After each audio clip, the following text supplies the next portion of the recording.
Une image de Kiev pour commencer cette édition, une image de ces bombardements très intenses qu'a vécu la capitale ukrainienne ces dernières heures et que subissent encore ses habitants. Des frappes russes massives.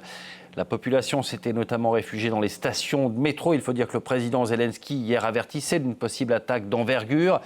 Pour l'instant, le bilan est d'au moins 4 morts à Kiev, mais il est provisoire. Les autorités comptent au moins 5 morts à Dnipro. Il y a plusieurs dizaines de blessés, notamment à Kharkiv. On fait le point tout de suite depuis la capitale ukrainienne en compagnie de notre correspondant Gulliver Krak. Gulliver, bonjour. Vous avez subi ces attaques ce matin. Quelle est l'ampleur de cette attaque massive sur Kiev ? Alors moi-même, je fais partie de ces habitants qui se sont réfugiés dans le métro et je peux vous dire que je n'ai jamais vu notre station de métro aussi pleine. Clairement, depuis qu'il y a une semaine, les Russes avaient mis en garde qu'ils allaient bombarder Kiev, laissant entendre qu'ils allaient le faire d'une manière plus intense, qu'il y aurait du nouveau. Et depuis vendredi, que Volodymyr Zelensky et aussi les chaînes Telegram qui informent sur les attaques possibles mettaient en garde, disant qu'il y aurait une nouvelle attaque massive sur la capitale. Il y a beaucoup de nervosité à Kiev. On commençait peut-être un petit peu même à baisser la garde hier, en pensant peut-être que c'était juste du bluff après 4 nuits de suite où on avait des avertissements et puis finalement rien. Mais en fait, si, c'était une nouvelle attaque massive. Mais j'ai l'impression qu'il n'y avait rien vraiment de nouveau. Là, je suis dans le quartier de Lukanivka à Kiev, un quartier qui est très souvent frappé, où il y a certains bâtiments où je n'ai pas le droit de filmer, par exemple, notamment un bâtiment appartenant à la police juste à côté d'ici, mais je ne peux pas dire que ce sont ça les bâtiments qui ont l'air d'être les plus endommagés. Ce que vous voyez derrière moi là, c'est une clinique un peu plus loin, des appartements visiblement neufs qui ont l'air assez luxueux.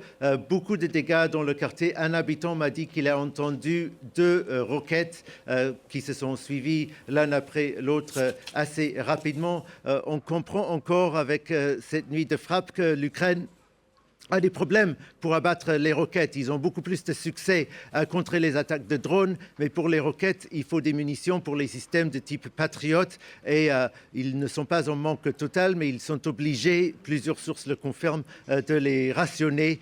Notons aussi que ce n'est pas uniquement Kiev qui a été frappé, malgré ce que les Russes avaient laissé entendre il y a une semaine. Il y a eu des frappes assez importante sur Dnipro, provoquant plusieurs morts aussi dans cette ville du centre-est de l'Ukraine.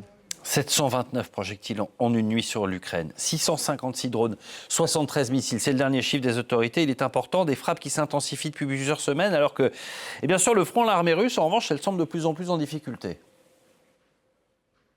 Oui, l'impression qui est faite en Ukraine, c'est que ces frappes de plus en plus intenses sont en quelque sorte une signe de la désespoir de Vladimir Poutine, qui ne sait pas trop exactement quoi faire pour changer les choses, parce qu'avec chaque mois qui suit, contrairement à ce qu'il s'attendait, qui était qu'avec le printemps et l'été, ils allaient pouvoir avancer plus rapidement, en fait, ils avancent de moins en moins rapidement. Mais fut un record apparemment. Les Russes ont conquéri seulement 14 km² de territoire ukrainien, alors que les Ukrainiens ont reconquis beaucoup plus. Le bilan est en faveur de l'Ukraine, mais soulignons tout de même qu'on parle de chiffres extrêmement petits et on ne parle pas de villes, c'est vraiment seulement des villages qui sont complètement détruits, des champs de bataille dans l'est et le sud du pays. Mais clairement, l'Ukraine a pris un peu l'avantage et beaucoup ici disent que c'est en grande partie grâce aux frappes de longue distance et surtout de moyenne distance qui ont arrivé à vraiment beaucoup perturber